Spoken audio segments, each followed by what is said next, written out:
then here we go. Welcome back to the Poris Pod. I'm Aaron Poris, and a lot has happened since the last recording. President Donald J. Trump has taken office for his second term, under the shadow of which Hamas and Israel have finally come to terms on a hostage agreement for hostage and prisoners of convicted terrorists exchange. The deal includes the release of 33 primarily Israeli civilians, the ill and the elderly, women and children, and some soldiers over the course of 42 days. And if all goes according to plan, it can be then extended into a part 2, and then hopefully, for the hostages' sake, a part 3. Now, how many of the 33 Israelis are still alive is actually still yet to be determined, however. And of course, even if all goes well, over 60 hostages will remain in Gaza until such time as their release, which is undetermined. Meanwhile, in exchange, Israel will release some 1,300 Palestinians arrested for terrorist acts and material support for terror, including hundreds of Palestinian militants sentenced to multiple life sentences for their horrific crimes. The deal also includes an increase in aid, gradual withdrawals from military outposts and patrol areas in Gaza, and daily cessations of all Israeli monitoring over the Gaza Strip. My guest to discuss is Moshe Chertoff, member of the Forum of Israeli Peace NGOs Steering Committee, former vice chair of Democrats Abroad Israel. He's among the founders of the Israeli Democratim, aka the Israeli Social Democratic Party, former advisor to Muslim Knesset member Zouheir Bahloul, and anti-racism activist. Moshe, thank you so much for joining me. On the eve of the first exchange, you wrote that today's lesson to be remembered is peace activists will constantly remind everyone that wars do not end on a battlefield. They end in painful negotiation and agreements. Without the pulling of a trigger in battle, but signing an agreement with a pen, the immediate pain of a people is relieved with the return home of its citizens and others taken from its territory. Can you expand on that, please? Well, thank you for having me again. It's been a long time. It's a pleasure to be here with you, and hello to all of our viewers. You'd like me to expand on that one sentence, that long statement? Yeah, if you could, yeah, tell me a little bit more about that, because I guess I could expand on the question as well. I mean, wouldn't you agree that Israel's military pressure and indeed Trump's threat of all hell breaking loose should a hostage deal not come out, that sort of physical pressure, wouldn't you agree that at least brought Hamas to the table? Yes and no. It's first of all, it's not physical pressure. There has been no physical pressure. Au contraire. For those who criticize Israel and the amount of retaliation that we have succeeded, excuse the expression, I'm a peace activist, so this is hard for me to make it all sound so simple. The amount of ammunition that has come from the United States and helped us get to where we are today, in which we have in essence, defeated Hamas and destroyed their capability as an army, but not as terrorist units.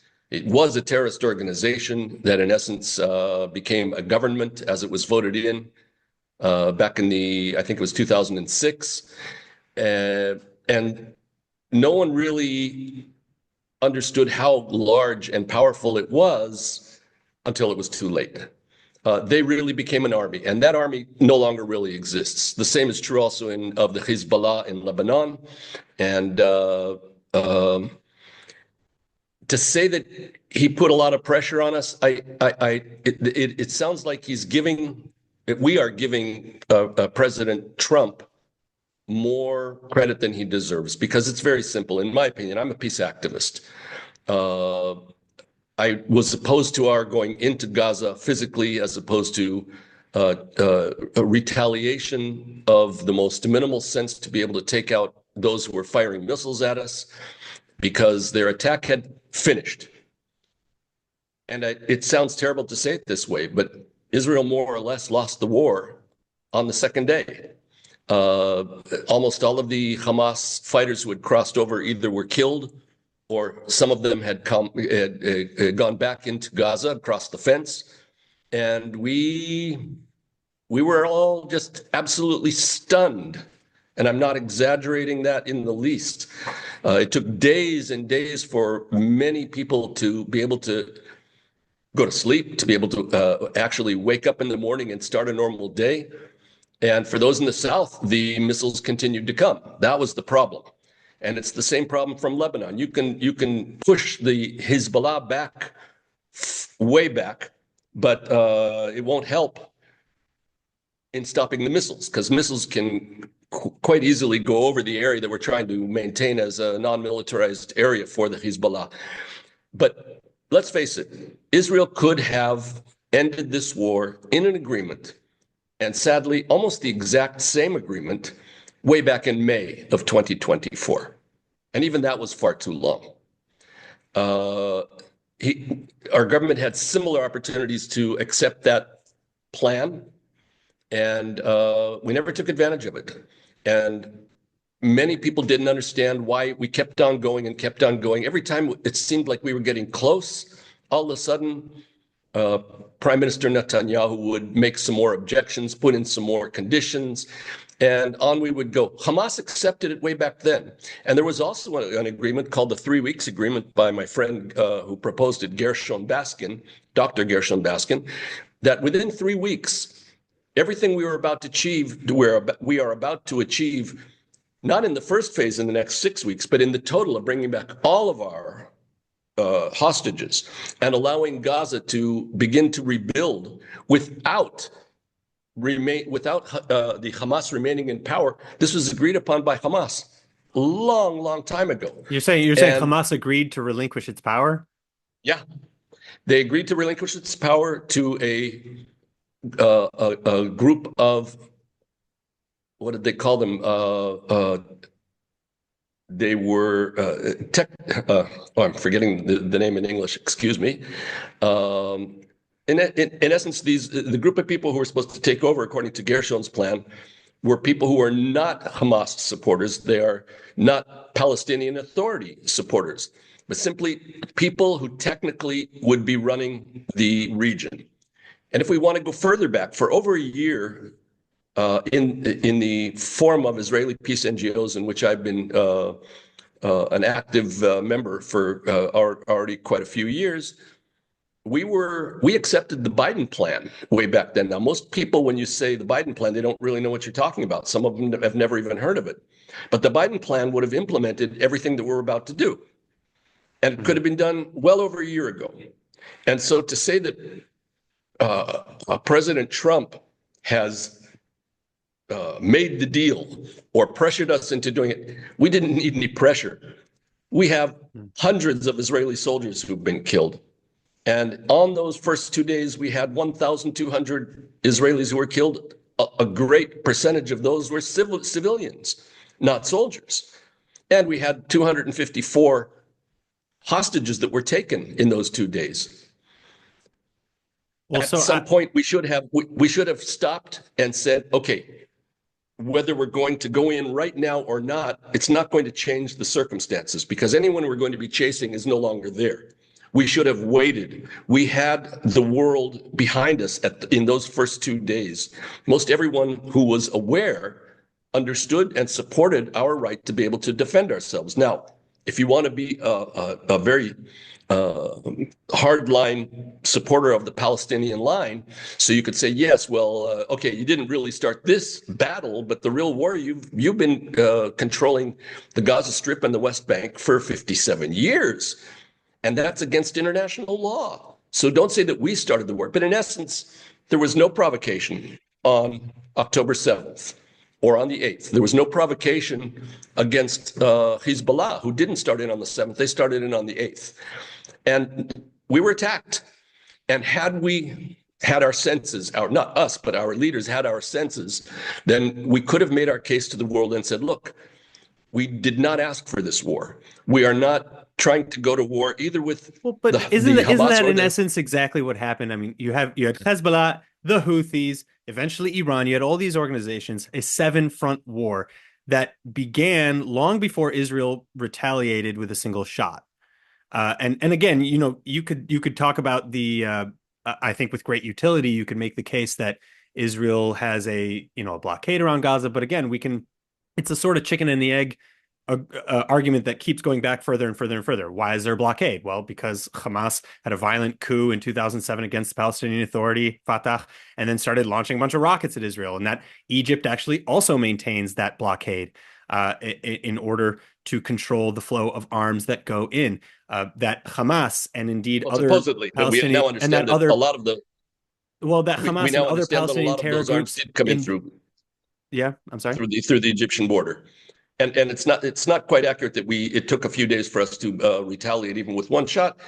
Immediately No, as the we attack put had begun, Israel pushed out, first of all, Hamas, obviously, and militants out of Israel. That was step one. And that did obviously occur immediately. But then there was, 20 something days before a ground invasion began. And there were yes, but that airstrikes. really That's wasn't true. only But there were step also one. rocket fire. Let's face it, that really wasn't only step one. Step one included trying to so-called sanitize the region in which Hamas and Islamic Jihad and other citizens, non-militants, came in from Gaza. But during that period, we were already firing back with artillery and with our Air Force, trying to mainly stop the missiles being shot. And of course, that almost never works, because the way in which they fire is that they're hidden and even sometimes actually underground, and then they open a metal door and the missiles then shoot out and they close the metal door. Go look for where they were shooting from or try to kill the people who fired them, and that's almost impossible. Doesn't mean you can't retaliate. The main problem of our war, our side of the war, is that I think that we had the upper hand, or we held the moral high ground for a while until we actually went in on the ground, and it was a horrible situation until then. But once we went from retaliation or reciprocal into revenge, which was not official, but it was a great percentage of Israeli soldiers were actually in there for revenge, and they said it. That's where we began to lose it all, because we've heard the argument about how many Gazans were actually killed. Was it actually is the number actually 36,000, Yeah, or is that it number, actually? we can argue that number all day. And I don't. That's my point, is that not only that, it doesn't even matter, because if it's more than 100, that's already horrible. If it's more than 1,000, that's horrific. And if we're talking about this many thousand or that, it's nonsense. The point is that we shouldn't be having to kill that many people. And unfortunately, the large percentage of the people that we have killed are collateral damage. And whether they were killed intentionally or not is another question. And if wherever there's proof, it's horrible. But I mean, that's again, not the point. I think that I mean, again, yeah, I don't think that that's the point. I don't want to get bogged down in that, but I would say that knowing that those numbers coming from Hamas are horrendously inflated, I mean, we know this. There's a lot of research into this, and I can share it with you soon. But they include anyone and everyone who died for any cause, including the normal death rate. It included anybody who was a militant, included anybody who, was already previously ill with cancer and God knows what else. And of course, we have no idea truly how many militants versus civilians there were. To argue whether or not war crimes or intentional targeting of civilians, you'd have to actually look at the strike and the details that were going on there. Uh, and this idea of the pressure on Israel saying that Israel was committing a genocide long before long before the war really started in earnest, was immediate. I would also say that without any sort of military response, a heavy military response to take out some of their infrastructure. I mean, you're talking about going after some of the militants who are firing off the rockets. Fair enough. They pop out, fire a rocket, go back underground.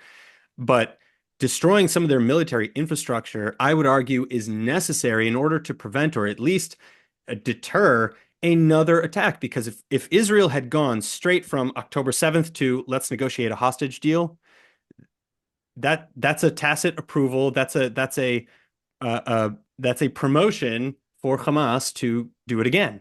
And if they have all of their military infrastructure in place, there's nothing stopping them from doing it again. So Wouldn't you there's agree? 2 points I want to make here. There's two points I want to make here. Number one, military infrastructure, unfortunately, because it is not an actual government with an actual army that has actual bases that they operate out of, and not simply from within hospitals and schools and But United practically every Nations. home, yeah. Well, I don't know about that. I know that almost every home had weapons in it, but that doesn't necessarily mean that the weapons in those houses were houses of people who agreed to have them in there, or True, were true. people who actually But supported. Israel also, We but the IDF has also found dozens and dozens and dozens, if not hundreds Yes, of micro tunnels yes, not connected to the main tunnel structures that just go from one place I to the agree. next and allow, I I mean, agree. But that's military just infrastructure. I understand. And that's difficult because we know the tactics of Hamas, who and other terror organizations who come to a family and say, "Okay, our truck will be here in 5 minutes. Just we're going to put the arms in that room over there." And they're going to, you say, "No, no, don't, not in our house. No, no, no." "Oh, really?" Boom! He shoots the guy's leg. Now, is it okay? "Oh, no, no, no, no! I can't do I this." mean, "Okay, bring I mean, his I'm not daughter." arguing with you on that. It's obviously it's We know the horrible, and many tactics. of So the to say, Palestinians are themselves hostages of Hamas. I'm not arguing that at exactly, all. exactly. So no, I'm just saying, so it's kind of impossible to say that we're going to just first destroy their military infrastructure and then have an easier way to go in. It's almost an impossible situation. Let's not also forget, out of all of those who died when we destroyed buildings that were booby-trapped or were filled with arms and maybe had rockets launched from underneath it 5 minutes earlier, there were many, many residual deaths. And unfortunately for us, some of them we don't know yet might have been our hostages who were under these buildings or in tunnels. And it's hard to tell. I'm warning people to be ready. I said this in the second week of the war, that we have to be prepared, because when this thing comes to an end, we will still have a lot of suffering to do. We're going to be receiving lists of hundreds of people who are injured. Of our hostages, we don't know how many are still alive. And unfortunately, because we've destroyed some of these buildings, and we've actually, when we say we didn't only destroy their military infrastructure, we tore up streets. Yeah, And that was not just to be mean. That was because there were IDEs IEDs. planted Yeah, under the roads. So what can you do? You can go rushing in and find yourself committing suicide. So what you do is you take a D9, or we have special kind yeah, of like massive. tanks that Yeah, go in and they just tear up the street. Now, it's possible that in those areas, our hostages either died or were killed by our bombardment or murdered by their captors, and their captors buried them quickly so that should the IDF arrive, they won't be held responsible or accountable. And now go find them. It will yeah. be impossible. I'm sure they won't only be, some of them may be lying about not knowing where our hostages actually are, but in the real case scenario, there will be many that no one knows. The person who buried them has been killed. We can't ask him anymore. I Nobody mean, knows. So this is also, among the residual pain and suffering for everybody. so I want to ask you one more question about, the war effort, et cetera, and then I kind of want to move on to other topics. Uh, so assuming that, we can argue whether it was the right thing to do or not, or whether we should have just gone to a hostage negotiation, et cetera. But the fact of the matter is that we know, especially just recently, newly minted Hamas chief Khalil al-Hayya is saying, we praise the October 7th attacks. We will teach about it forever. This is a great victory, and we will continue to do it over and over and over again at the earliest time possible. That's a quote, the earliest time possible. Effectively promising that this ceasefire will not be a permanent ceasefire, as the agreement says that is the goal. So with that in mind, especially since we have then also Israel's originally stated goals of removing Hamas from power, what incentive is there for Hamas to have ever given up all of the hostages? I mentioned Gershon Baskin's name before, and the reason I go back to him is because people who don't know who he is should understand that he was the only person that has kept a line of communication with the heads of the Hamas for years already, and he was the person who has been given credit for opening the possibility of Gilad Shalit being released. He was a soldier that was held by the Hamas for 5 years, Released in and he was the 2011. guy. That's right, and his release was negotiated through Gershon Baskin. So when I hear his estimates of what's going on, they're the most accurate. In fact, he brought his plan up and he had it agreed by the leaders of the Hamas. I mean, he doesn't have to go through Netanyahu. This is my idea. If you agree, I'll bring it to the Israeli leaders and whatever. And so it's a terrible situation and we shouldn't just say a hostage negotiation. We should have possibly immediately begun with hostage negotiations, because almost everybody said that one of the main problems of our government was that they didn't actually spell out the real goals of the war. And not everybody, I'm sorry, I'll go back and say that the great majority of Israelis claimed all along, first things first. The first things is you have citizens of our country who have been taken only a few hundred yards away and are in horrific situations and maybe in horrific conditions, say their health. And therefore, the first thing you have to do is somehow arrange their release. And that doesn't mean you can't have war. That doesn't mean you can't continue. And even if you have a ceasefire, that you're so strong, you can go back in whenever you want to. And as Israel has been more or less ignoring international law for so many years in terms of holding territory which does not officially belong to Israel, and any international body will. Are we talking about the West that. Bank, or are we talking about Gaza? Both, You know, both are still controlled by Israel. Whether we say we've left Gaza, I would argue Hamas is the authority in Gaza. The idea that both Egypt and Israel impose certain blockades and restrictions on them is, I blame Hamas. I blame Hamas. I don't think that Israel owes them anything. I wouldn't say that it was illegal. It's siege warfare tactics against a terrorist organization that, without such tactics, would continue to attack Israel without end. Let's get it straight.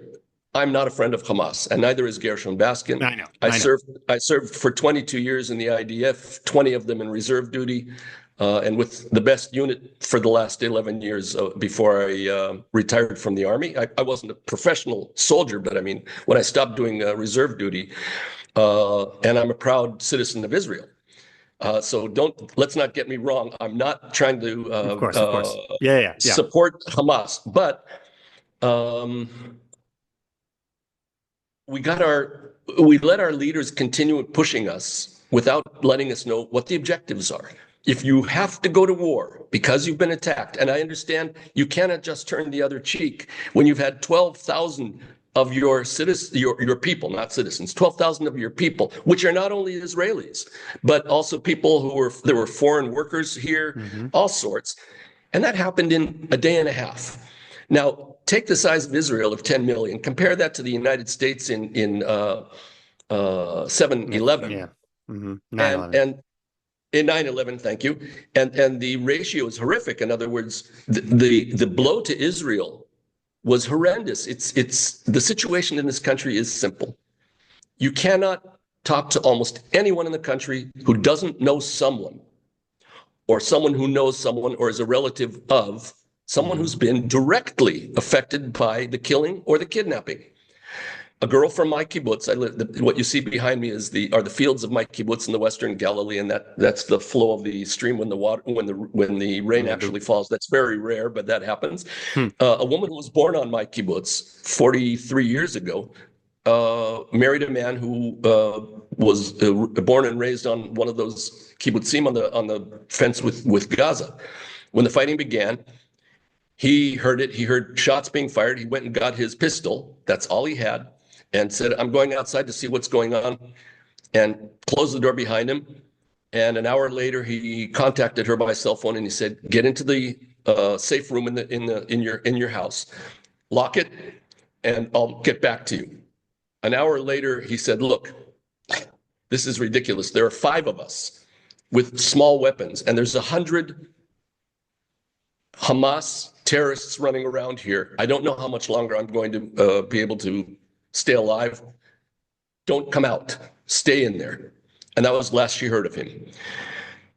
Then, after quite a while, her safe room began to fill with smoke. And she realized this is getting so thick that I either come out and face whatever I'm going to face, or I'm going to die in here anyway of suffocation. So she opened the door, stepped out, and she saw two Hamas soldiers with rifles directly opposite her. And they said, "It's okay. It's okay. You come with us." And she started walking in the direction out of the house, which is on fire. And they said, "No, no, no. You want to take something? You want shirt, pants, jacket, anything?" She said, "Okay, I'll go get it." And they say, "No, you tell me what I want. I get it for you. You go to the car." So she and another woman went to the car, and these terrorists brought her the things she asked for. And she was driven directly into Khan Yunis. She was there for 54 days, and she was released in the first agreement. Let's get something straight here. The military objective of releasing hostages did not work. I think that there were 7 altogether hostages who were released, correct, as opposed to the tens of people who were released through an agreement. There was no way to actually release all of the hostages through military means.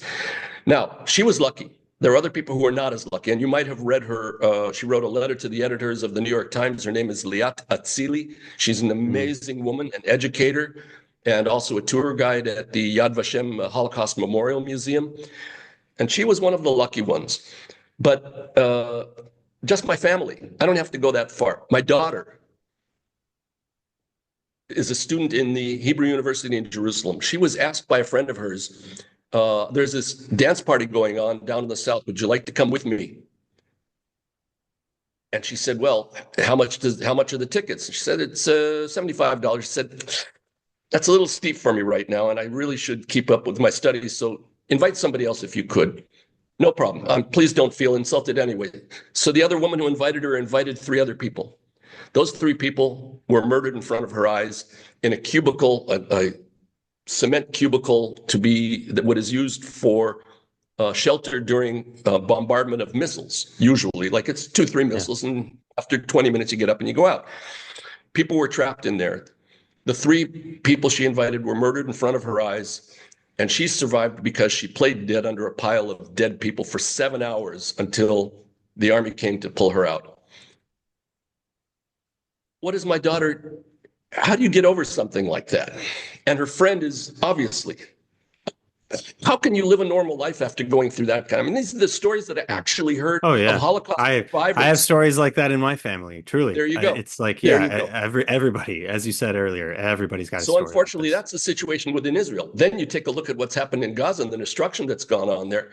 Who cannot be affected? We've moved millions of people back and forth, north to south, east and west. But in terms of our control of Gaza, let's not forget, we did physically pull out of Gaza. Back then with the Ariel Sharon, Arik Sharon was the prime minister at the time. He said, no more boots in the Gaza Strip. But let's think about it. Other than the Egyptian border on the south, we controlled the eastern border, the northern border, the sea, and the air. We controlled Gaza on 4 sides and Egypt on the 5th side. We had total control of everything that was supposed to be going in and out of Gaza. Unfortunately, there were tunnels that were coming in from Egypt, and there were arms that were coming in across the Egyptian border, but they had no real say as to their future or anything else. Now, true, they voted for Hamas back then. It was their but it's not even that.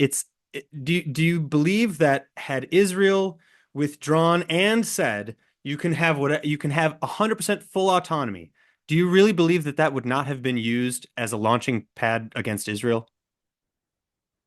In essence, what you're asking is, do I actually believe that there are Palestinians who don't live within Israel, but in those territories? No. What I'm asking is because it's not really up to those Palestinians who are also under the threat of Hamas. I'm talking about the people in charge in Gaza. The people in charge in Gaza, whether Israel had given 100% autonomy or not, would have used that as a launching pad against Israel because they are sworn to destroy Israel. Is that not correct?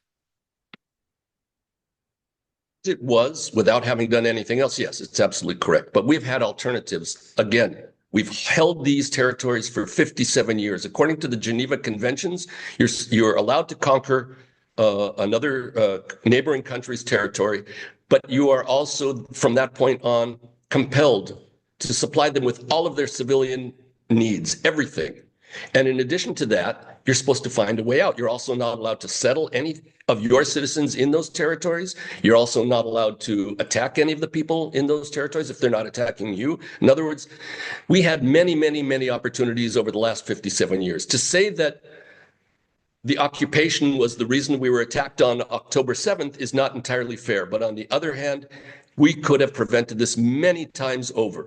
And I believe, and in fact, I not only believe, I have friends in Gaza. One of them has already left and lives now in Cairo, who want to live alongside Israel.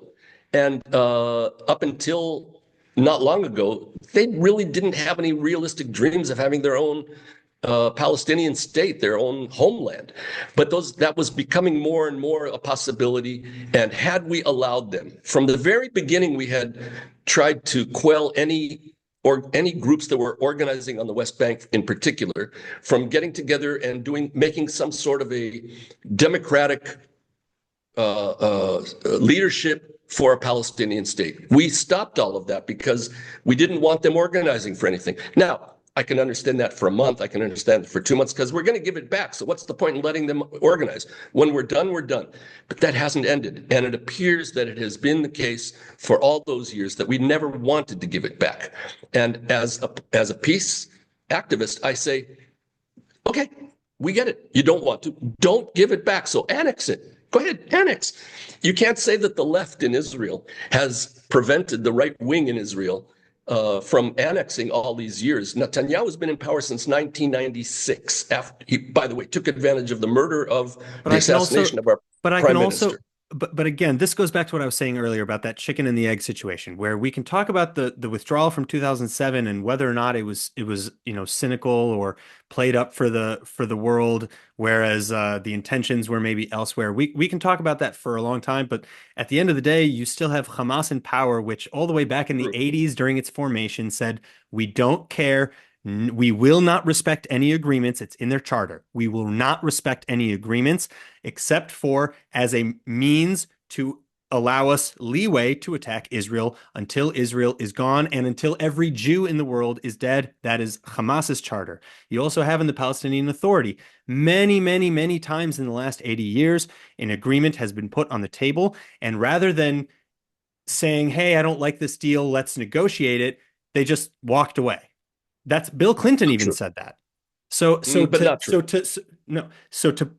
Clinton said that. He said that about Arafat. But it's not actually the case. But okay. Well, but it is the case that in 2000 and in 2008 and in the 90s, all these times, all these different agreements that were put on the table, rather than saying, I don't like this deal, which by the way, the Olmert deal for one was amazing, to say, I don't like this deal. Here's a new deal. Here's my counter proposal. That never happened. It was always, nope, never mind.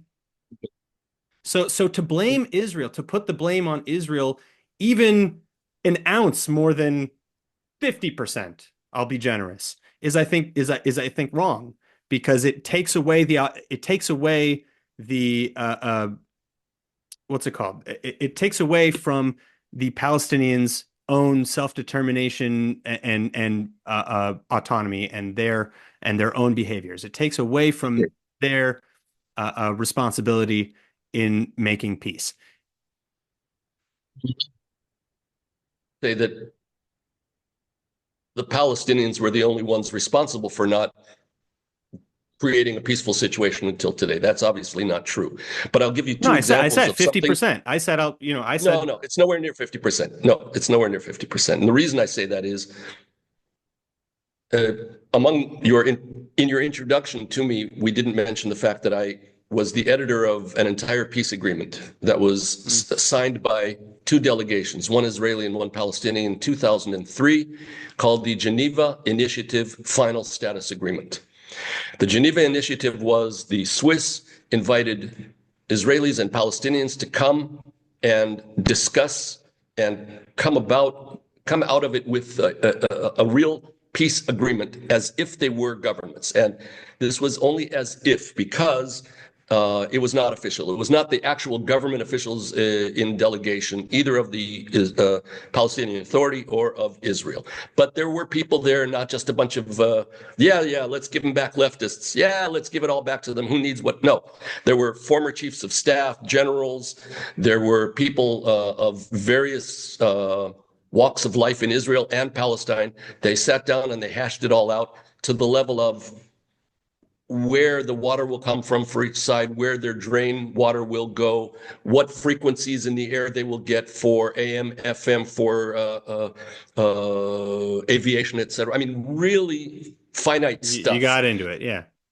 Yeah, and I know every single word of it. I crossed all the T's and dotted all the I's. I made real changes to the actual agreement, changes that had no real relevance in terms of renegotiating, but there were lots and lots of mistakes in the original version.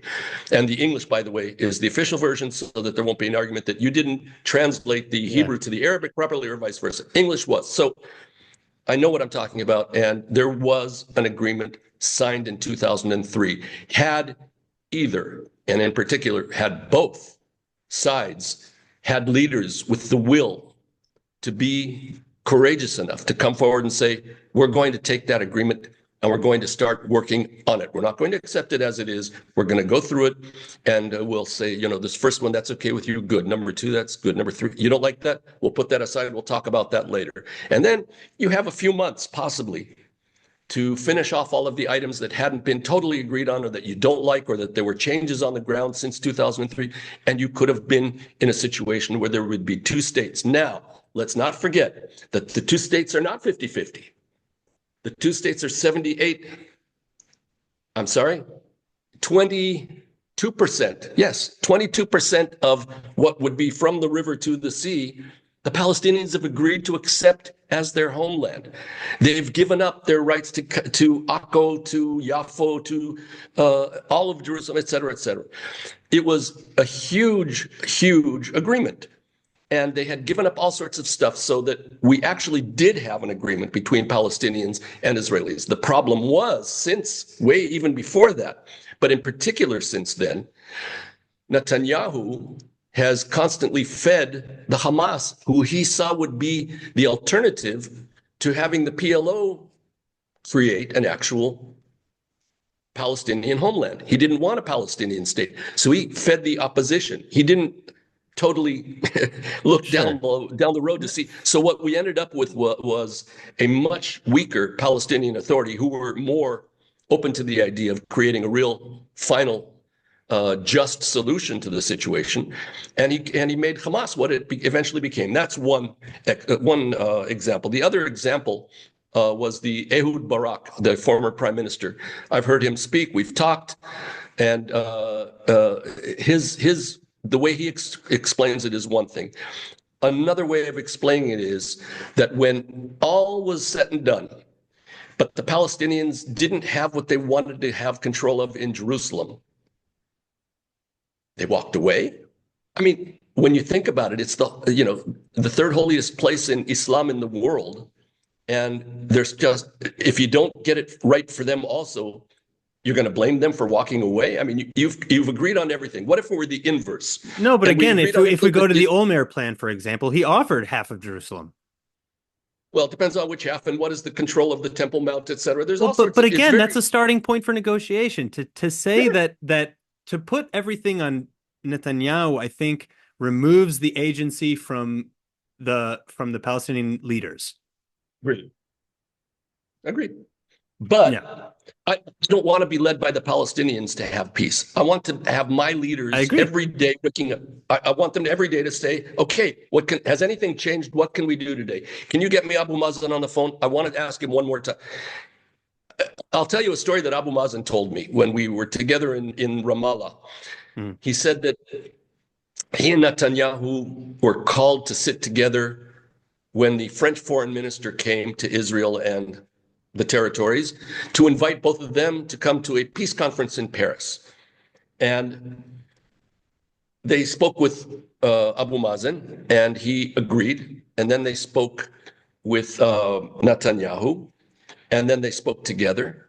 And they eventually made all sorts of agreements as to what would be said in the press conference to report what was the content of those discussions. And the French foreign minister, I'll never forget watching it on TV. The French foreign minister is standing here on his podium and Netanyahu standing next to him. And Netanyahu starts talking about what was agreed upon. And the French foreign minister is looking at him saying, what is this guy saying? And Abu Mazen knows, no, that was not agreed upon. That was not. So Abu Mazen has always said, I will agree, or we say in Hebrew, to sit with somebody between four eyes. In other words, face to face.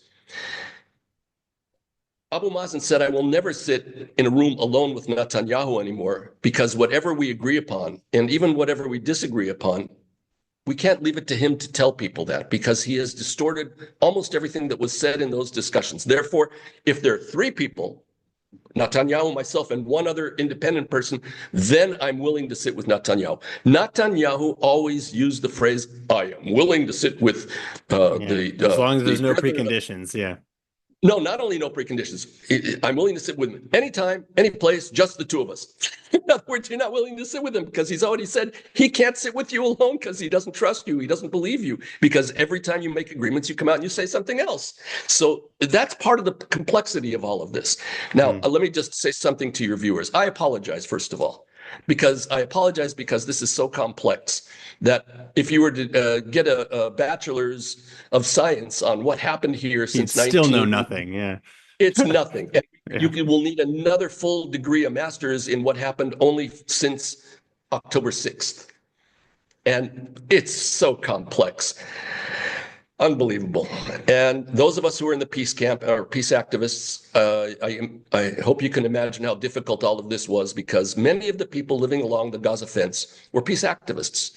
We were members in some of the organizations that I'm a member of. For instance, I pick up Palestinians at the cross point from the West Bank, and I drive them to a hospital within Israel and Haifa, where it's usually children get hospital care that they cannot get in the West Bank. They have official permission and everything, and then I drive them back at the end of the day. And there are hundreds and hundreds of people doing that, and hundreds of Palestinians every day who used to also come from Gaza. But that ended. Gaza has closed since October 7th, obviously. But many of these people were peace activists who were either killed, murdered, that is, or kidnapped. Terrible stuff. It's like terrible blow. The people in the worst situation in terms of how their life has gone on since that moment are the Israeli Palestinians, or Israeli Arabs, however you want to call them, and they will even define themselves in different ways. Yeah. They're 21% of our citizens. They're not only a few of us. And in the Western Galilee, as you see behind me, we're looking toward the hills of the Western Galilee here in the background. In fact, you might be able to see a village back there. But anyway, they felt in a horrible situation. I had the leading Palestinian Israeli member of Knesset sitting here in my living room, and I'm talking about in the day after, or a few days after the actual attack. We invited him from the Forum of Peace NGOs. We invited him to come and let's try to talk about what's going on and how we can try to help end this situation. And the man was sitting in the corner of my sofa, leaning back, and in Hebrew we say he had a face as if it was the Tisha B'Av, the worst day of Jewish history, where everyone is sad every year on Tisha B'Av because of the destruction of the temple twice. And he just looked horrible. And he told us, he said, what can I say? They did this supposedly in my name as a Palestinian, as a Muslim, as an Arab. Yeah. And he actually the next day called me and asked if he could talk about what this meeting went on. To the meeting, I also invited the father of this young lady who was abducted, kidnapped into Gaza.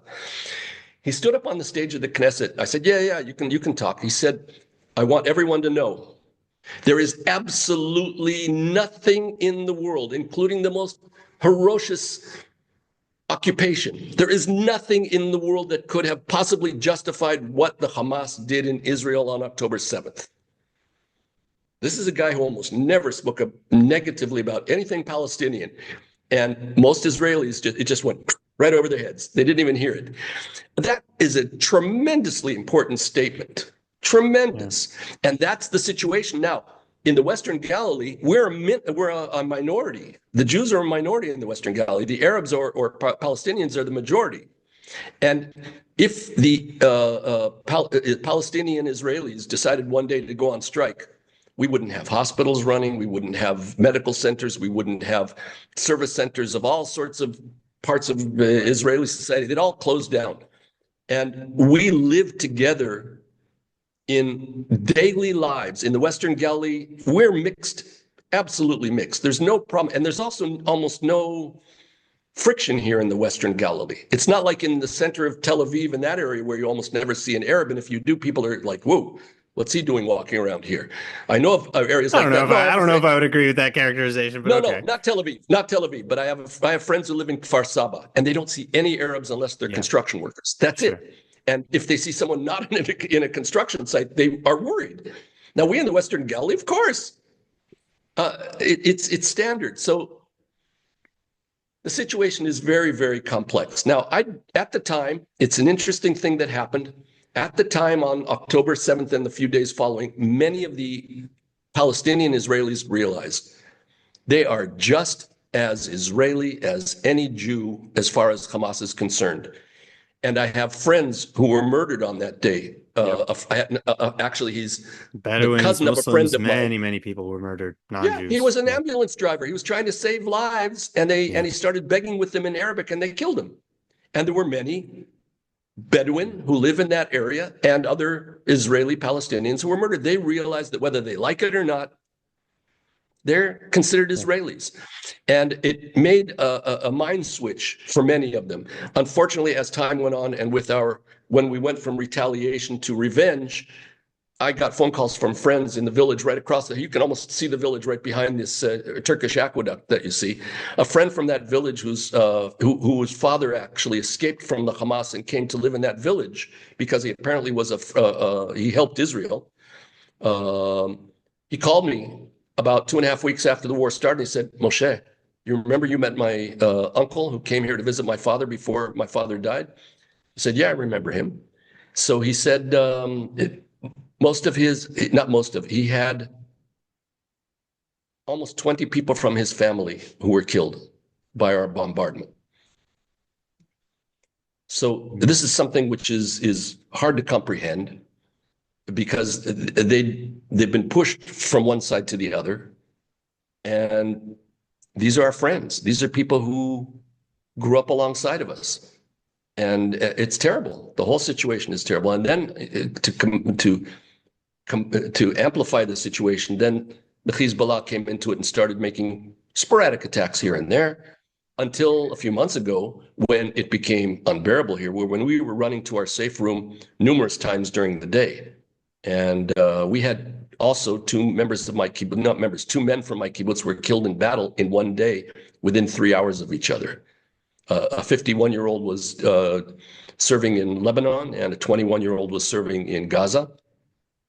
The man who was 51 didn't have to go in, but he said, if I don't go, who's going to save our house, our kibbutz, our family? What was it? It was 130% enlistment rate. Right, at the beginning.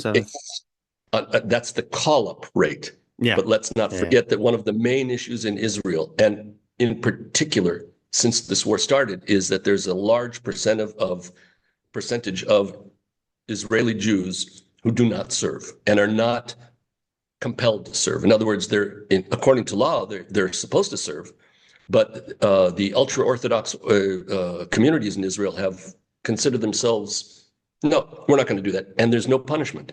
Whereas if you are a person who conscientiously objects to going, supposed to change in the near future. It's supposed to change in the future. Yeah, it's a back and forth that happens a lot. Not only that, it's an extremely complex situation also that just to say we're going to go draft them all or put them in jail is not going to solve it. There's got to be really all sorts of... Yeah, you can draft them, but then what do you do with them once they're there? Because obviously you have to respect their certain religious wishes. What I want to do, though, now is I do want to maybe move back towards the subject of the day after, because I think that you touched on that, and I think that that's a really important thing to discuss. Because the facts on the ground have dramatically changed. The cross-border work permits, as you've already put it, are likely a thing of the past. UNRWA is effectively toothless and inoperable under Israel's new laws against them. And at least 1,300 hardened Palestinian criminals with expertise in bombing and murder of hundreds of Israelis are going to be released.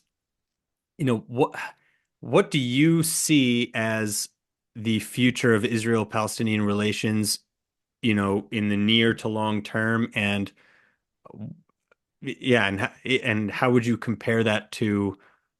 Well, I guess we'll just start with that. How would you Okay. characterize what's your predictions for what that will look like? Because obviously you have Western powers who are still saying we need a two-state solution, but like polling on both sides, Israeli and Palestinian, right now for a two-state solution are in the dumps. So I don't see that as a realistic outcome either at the moment.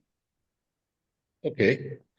First, let's make it clear to our viewers or listeners that there's been a debate going on among Israelis, between Israelis, and then one going on between Palestinians, and then one going on between Palestinians and Israelis as to what the actual long-term solution should be, a one-state or a two-state.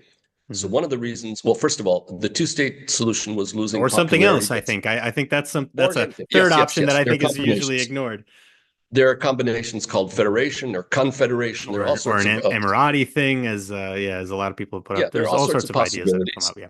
But the two-state solution said that there should be two states along the lines of the Geneva Initiative Final Status Agreement, in which each state will be the homeland of its people.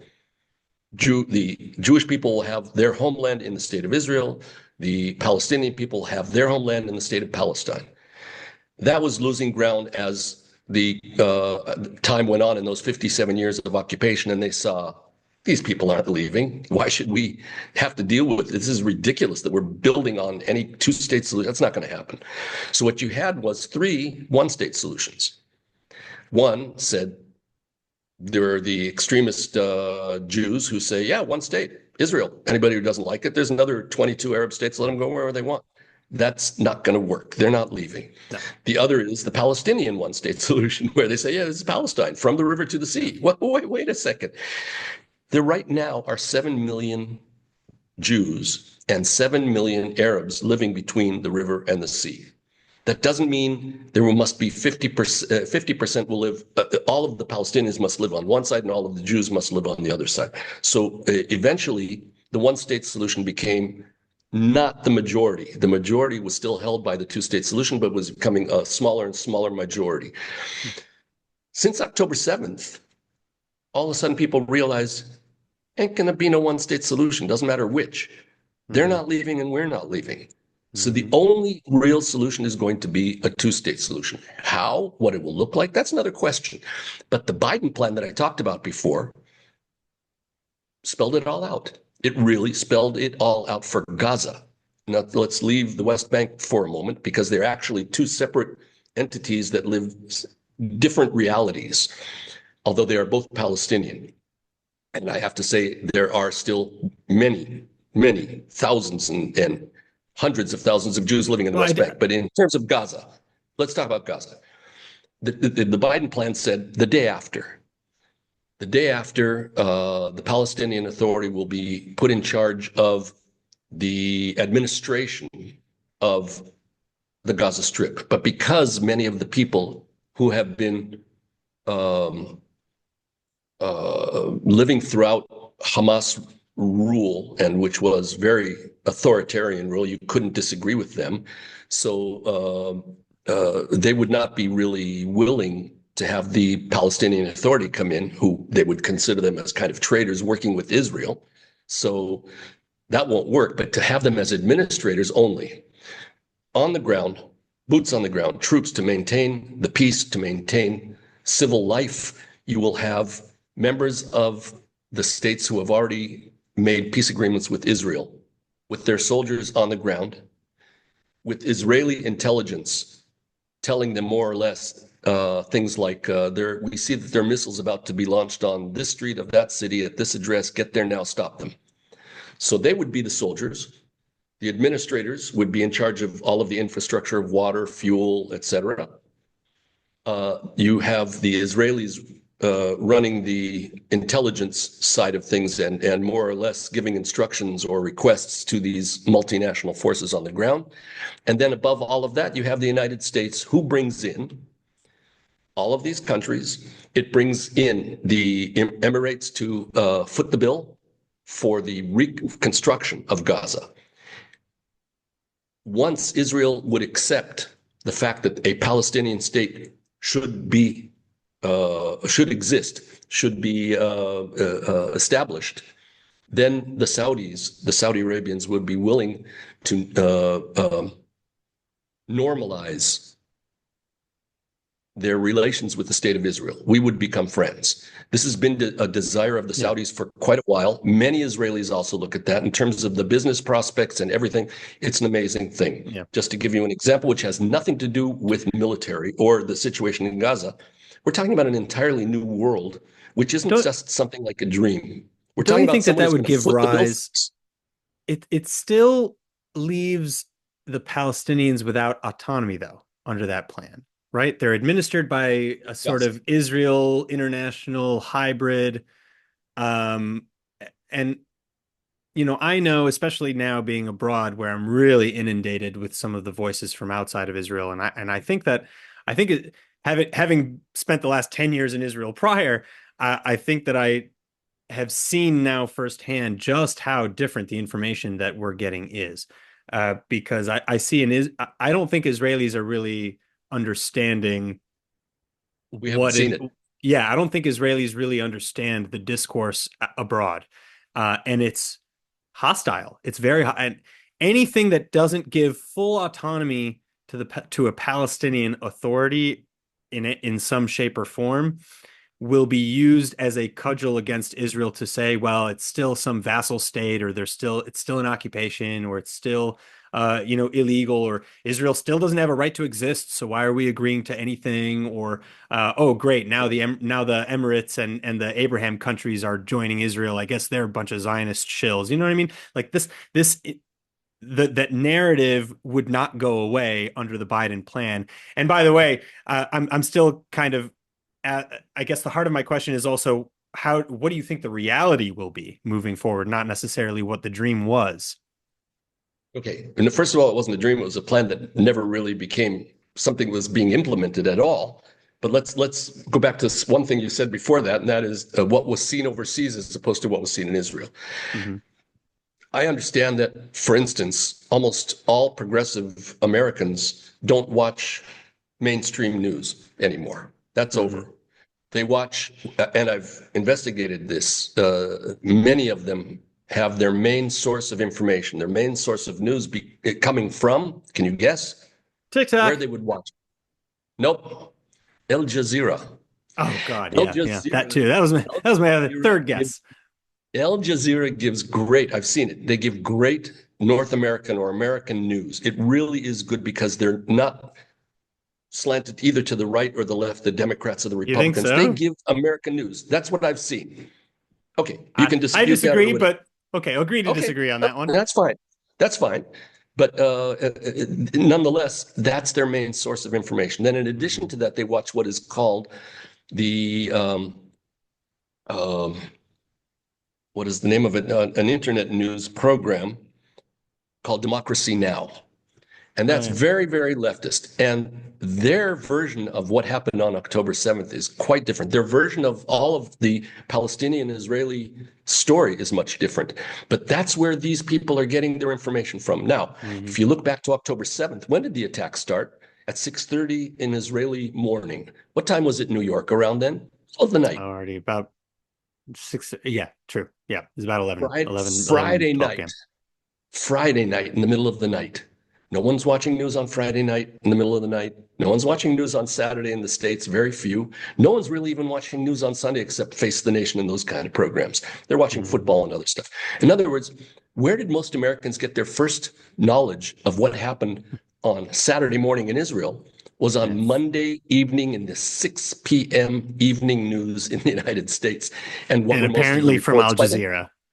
No, no, no, no, no. Let's go back to No. the normal or mainstream Americans. What was the first reports by then? What was the news on Monday at 6 p.m. in New York? Israel attacks Gaza. If they don't say Israel attacks Hamas, they say Israel attacks Gaza. That's already you've jumped forward and No, you I mean have there neglected to are mention reports. the I important mean thing. there are reports that have come out quite recently actually that discuss how the conflict has been spoken about in media abroad, and they say it's like something like 90% of the media just takes hat in hand quotations from Hamas with zero pushback, with zero contextualization, whereas 100% of the Israeli quotations are always put into context. It's Israel says this, but we couldn't verify it. Meanwhile, the death toll is this, and it came from the Correct. Gaza Health Ministry. No mention that that's Hamas, and no mention about how they Correct. manipulate the numbers. No, Correct. yeah. So I mean, it's And really, so and the that's inverse not is just Al also true. Jazeera. That's not Democracy Now. That's the BBC. That's CNN. That's MSNBC. Even Correct. MSNBC just the other day was playing videos side by side of the celebrations around the hostage deal Release of being right. struck. Correct. But they were playing footage from, Hostage Square in Israel, and then in Gaza, where they're actually saying Kaibar al Yahud, we're going to go kill more Jews. They're saying, look at the celebrations for the hostage deal. Yes. It's like, no, Yes. what are you No, doing? I understand. And the inverse is also true. We have to remember most of the Israeli public didn't see, I would say, even 10% of what people overseas saw of what the reality was in Gaza. Didn't see it. So why Yeah, should I we would care? agree. I would agree. Terrible, terrible. Now, I investigated what happened with Democracy Now! And their reporting. I said, okay, wait a second. If it was this time in New York, so they wake up 6 hours, 7 hours later, and then they had many, many hours on Saturday to give some sort of initial report as to what happened in their what they call their main program is called the War and Peace Report, which is generally around 15 minutes. I went back and looked at their report from Saturday the 7th. They had about 10 items. One of them was about war. One of them was about peace. This is the War and Peace Report. So they had two items. The one about war was talking about the war in Ukraine. The one about peace was talking about the Nobel Committee just coming together and beginning to decide who should get the Nobel Peace Prize award. That's all you could say on your first program on Saturday. Where was the reporting that should have said there are reports coming out of southern Israel and the Gaza Strip that happened, and we can't verify it at this time. We promise that as soon as we get more clarification, because it's very blurred right now what's happening, we will get back to you. But this could possibly be one of the most explosive things that's happened, at least in the Middle East, for decades. And you could have said something. They said nothing, not a word. I Mhm. hold that against them. Amy Goodman has to face up to the fact that she did her viewers and listeners a disservice. You don't have to say exactly what happened because nobody Yeah. really knew in these days what happened. So say we don't know yet. But they don't have a program on Sunday. So Saturday they said nothing. Sunday they said nothing. And I looked and saw what they showed on Monday at 12 noon Eastern time, which was Israel attacks Gaza. At least they said it, Israel attacks Gaza. And their report, they said Israel attacks Gaza, which is wrong. Israel attacked Hamas. But at least the reporting was somewhat fair. I'll give them that. But things are warped, and I don't really blame any of the viewers or listeners for not being fully understanding of what's happening or happened here, because it's just so much. And Mhm. just in the last 2 days, if you can imagine that we've made it, we finally have an agreement signed. I mean, I don't have many fingernails left. We to get to the point where we actually had an agreement, people were like, glued to their screens, hoping this is going to happen. And then once the agreement was actually signed, everyone was waiting for the first hostages to start coming home. It was like this. I mean, most roller coasters are like this. This was, it's going to happen. No, they haven't given us the list yet, so we postponed the ceasefire. It's Mhm. insane, insane. All of us in Israel, almost all of us in Israel, are exhausted from what's happened. In addition to the missiles coming into the north of Israel, 2 million people running for shelters many times a day and stuff. It's crazy. Then in addition to that, the news was just so unbearable. In addition to unfair. And even when it was fair, because we didn't see the horrors in Gaza and whatever, you can't get it all, and you can't be expected to get it all. So I would appreciate, and I would ask of viewers and listeners to try to get a better understanding of what led to October 6th, get a real understanding of what actually happened on October 7th and 8th, a real understanding of what has happened since then. Show your empathy for humans, not necessarily the Israeli soldiers or the Hamas fighters or terrorists, however you want to call them. But understand that all of what of these two groups are fighting each other about, affects the lives of everybody else around here, whether you want it to happen or not. And it's terrible. And many of us have friends and family overseas. And I remember a week and a half after it started doing a Zoom like this, but with about 150 people from Los Angeles who were my former friends before I came to live in Israel. And I gave them a short rundown as to how we got to October 6th. And then I started talking about what happened on October 7th. And I wish I would have made a screen capture at the time. You see 30 faces in front of you with everybody's like, and they said, Moshe, what are you saying? We have not heard about this. They were not getting real reports of actually what happened. And then I actually heard in talking with family in the United States that no, that didn't happen. There was no decapitations. I said, I watched it in live. It's not So did I. CNN reporting. It's not CNN reporting. This is Gaza from reported it. Yeah. the guy's The body cam. denial was beyond my understanding. I mean, I'll Yes, never yes. forget this argument that erupted on me in the middle of like an art supply store where the guy starts going Yeah. off on me and It and he's like, happens. look at these videos and look at these and I'm like, I can show you videos. Like those aren't real. So Okay. what I'm asking is that people have the empathy to try to Mhm. understand what really happened before they start blaming one side or the other. I think that also is many Jews and supporters of Israel and Israelis are not either in tune with or have the empathy for what's happening to the other. And as long as we continue with that, we're never going to get anywhere near a just solution and an end to the conflict. That's what we in the Forum of Israeli Peace NGOs are really concerned about. It's not just stopping this battle or war, however you want to call it. It's a real war. It's not just a single battle or many battles going on there, and not just bringing back all of our hostages and whatever is necessary to do that. We have to look beyond that. We have to look toward how we can actually move toward finding a just solution to the conflict, because Palestinians will not say they want a solution to the conflict, but a just solution to the conflict. In other words, they don't want to be just given the crumbs of what's left. They want what they deserve, and they're willing to take only 22% of the land and everything. So we have a long way to go. And I do have Palestinian friends in Gaza, in the West Bank, who are now ramping up to making connections and beginning to work together again. I'll let you know that we've had two major peace conferences in Israel in wartime.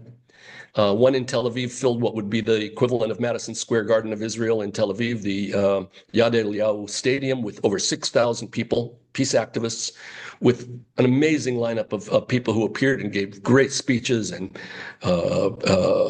singers and performers, and what it was fabulous. And we also had another one where a bus went from all my kibbutz. We had an event here that eventually had another 13 events all the way down to the south of Israel. And we're having our main conference coming up in May 8th and 9th in Jerusalem. And there are those who realize, as you read in the beginning, wars don't end on the battlefield. They are going to end in some sort of negotiations. So why don't we just cut to the chase? They're not leaving. We're not leaving. So why continue to just kill each other? Obviously, the problem is convincing the extremists on both sides to sit back and shut up. That's up to us. It's also up to our governments. But who puts our governments in place? We allow them to govern. Otherwise, we have the ability and the duty to make sure they don't rule again. The problem in Gaza, we know, is that ain't that simple. That you can't Mhm. just say, okay, Hamas, we don't like you, boom, you're dead. We've seen it. We've seen people thrown off rooftops, and we've seen people shot in the leg, or shot, or they're one of the Dragged family behind members. cars. Yeah, all that Mhm. stuff. So we have to get to the point where we take control of our real destiny, our mutual future. That's what we have to understand. When we can start talking about a mutual future, and we do, by the way, there are many of us who talk about that and have for Sure. years. We've been working on it, but we've got to get it to the people. By the way, this Geneva Initiative Final Status Agreement was sent to every home in Israel in one of four languages. It was either in Hebrew or in Arabic or in English or in Russian. Everybody got a copy. And I will venture to say that most everybody threw it in the trash. They didn't even look at it. And when you talk to many of the politicians, Israeli politicians today, they know nothing about it. And it is so a progressive solution, not just a beginning. It is something which has progressed very far to the extent where both sides whittled down what they could give away and then said, no, I can't do that anymore. And the other side, well, are you willing to sign? I say, well, I guess, yes, okay. And then they finally, both sides signed it. So it is possible. And we cannot say that there's not another side. There's no one to talk to on the other side. That's not true. It is true that certain of our leaders prevent that because they want to stay in power. They don't want to give it up because they probably will have nothing after that, if not even worse. And so we have to take charge of our own situation. Now, let's remind people that when Americans would ask me, why are you continuing to do this? In 57 years of occupation, why are you continuing to kill so many people in Gaza and whatever? And I say, well, it isn't the Israelis. 64% of Israelis long ago said that they are willing to give up land for ending the conflict. They are also willing, more or less the same number, we're willing to stop the war immediately, to return the hostages and begin ending this war. So it's not like there are few of us. No, The that's great true. majority of Israelis are in that direction. And then I tell people, I say it is really because of Netanyahu. That's how I say it to them. As in terms of our responsibility, Israel's responsibility to ending this, I say it's mainly Netanyahu. They say, well, why don't you just get rid of him, get him out? I said, because this is not Ceausescu's Romania. We don't take We are a democracy. That's why. we are a democracy. We don't take them out into the backyard and shoot them in the head, Mm-hmm. because when we eventually take over and replace this government, we want to continue in a democracy. We don't want them to come and then shoot us and take us out either. Now, that's already been done once. The right wing, including Netanyahu, stood on a balcony in Jerusalem and rabble-roused his followers that Rabin was a traitor. And a short time after that, one of the people, just all you needed was one guy with a pistol, and he killed the prime minister. And unfortunately, Netanyahu then, instead of saying, I don't know if we were responsible for this, yes or no, it doesn't matter, we're not going to hold elections, you will continue ruling. We will support you to continue ruling, and let's talk about how we're going to do that. He didn't. He said, yes, let's have elections, and he won. And he's been ruling ever since. Rabin was killed in 1995, and Bibi came to power in 1996, and more or less ever since has remained in power. So we have a lot of work to do. All right. Well, I think now is probably the right time to call it, just because I think that was a poignant message, and I don't want to dilute it. So what I will ask, though, is if you could please actually send to me your Geneva, a copy of your Geneva agreement outline. I'd love to actually maybe post a link to it with this video. And also, if you have some article or messaging or something to show me about Hamas agreeing to step down from power, because I was not able to find that. So Okay. that would be amazing. I'll post both. In any case, that is a wrap. Moshe Chertoff, thank you so much for taking the time to speak with me. This was an amazing and long conversation. My honor. Yeah, and I'm really happy that this happened finally. I know we've been talking about this for a long time. Hopefully, all the hostages will return home safe and sound. I want to actually throw out another amazing thing that Hisham al-Sayed and Avraham Mengistu have been in Gaza for Yes. 9 years, are said to be returning in this first phase of the deal. Thank God. Both of them civilians who were captured by Gaza. One an Ethiopian civilian and the other An a Arab. Bedouin Arab. Hmm. Yes. Yes. And so thankfully they're coming home. The remains of Oron Shaul, thank God, are also returning home. Hadar Golden, sadly, is Sure. still. He was buried yesterday. Yes, and sadly, Hadar Golden is still missing. So Mhm. we hope for his return as well. Moshe, Sure. again, thank you so much, and I hope to have another conversation like this very soon. It would be my pleasure. Take care. Everyone You too. else, peace to all. Peace. All right. Thank you so much, everybody who is watching this. If you enjoyed this conversation, as I hope you did, I know I did, please remember to like, subscribe, and share this content. It super supports the channel, and it allows me to continue bringing more conversations like this to you. Thank you again, and take care.